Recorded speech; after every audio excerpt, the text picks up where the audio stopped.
Hi, for this tutorial we're going to take a look at how to create an XML sitemap automatically using Google. Now a sitemap is used by sites like Google, Bing, Yahoo, etc. so they can better index your blog, which means that their crawlers can go through your whole page, retrieve it more efficiently, and you're more likely to show up higher ranked on web searches. So let's go ahead and take a look at how to do this. First of all, I'm on WordPress.org and I've looked up Google XML Sitemaps and it's taken me to that plugin. Or, as usual, you can go into your plugins page on your dashboard and look up Google XML Sitemap Generator and click on Search Plugins. Right here you'll see Google XML Sitemaps, and I'm going to go ahead and click on Install Now, and I'm going to click on Activate Plugin, and I'm going to scroll down to my Google XML Sitemaps. I'm going to go into my settings page, and it shows that the sitemap hasn't been built, and to click here to build it for the first time. Underneath it has basic options, like if you want to write a normal XML file with your file name, or write a gzipped file, which is your file name plus .gz.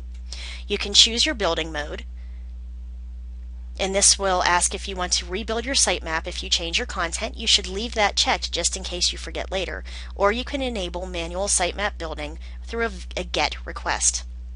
Next, you can update notifications. So anytime you update your blog, you can click so it'll notify Google, notify Bing, ask, and it will add a sitemap URL to the virtual robots.txt file. Although you can't have a real robots.txt file in the blog directory, this is still a good thing to have clicked.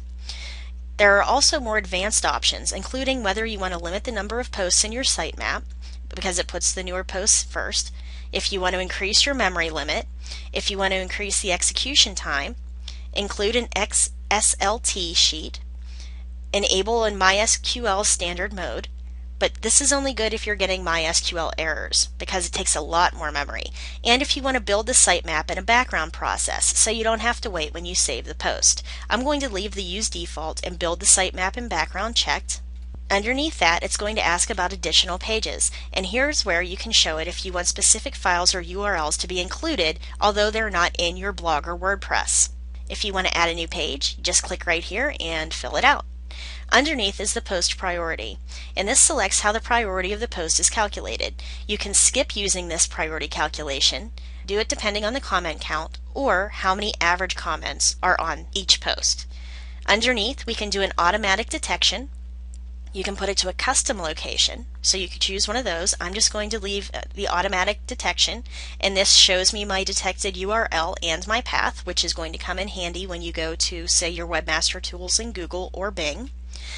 Underneath the sitemap content, you can choose everything that you want to have included, uncheck anything you don't want to have included. You can include custom taxonomies and further options. Underneath, you can choose your excluded items, including, say, categories or posts.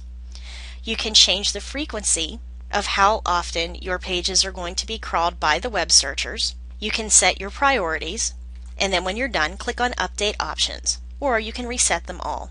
Now, up at the top, I'm going to go ahead and click on Click Here. It's gone ahead and built my sitemap. It zipped it. It told Google and Bing about it. However, there was a problem with notifying Ask, and we can click here to find out why, and this will tell us how to fix it. On the right hand side, it gives you more information about the plugin, and it gives you more sitemap resources. So let's say you go to Webmaster Tools, which is from Google, and you want to log in. You can go ahead, make up an account in Webmaster Tools, and you would use the sitemap in Webmaster Tools so Google could come and search your whole page. So that's a really quick, easy tool to use to generate your sitemap. And if you ever need your sitemap address, and you will, to tell it to the search engines, you simply go down here, find it, copy it, and paste it into their box. So that's how it works. I hope you enjoyed this tutorial, and I'll see you at the next one.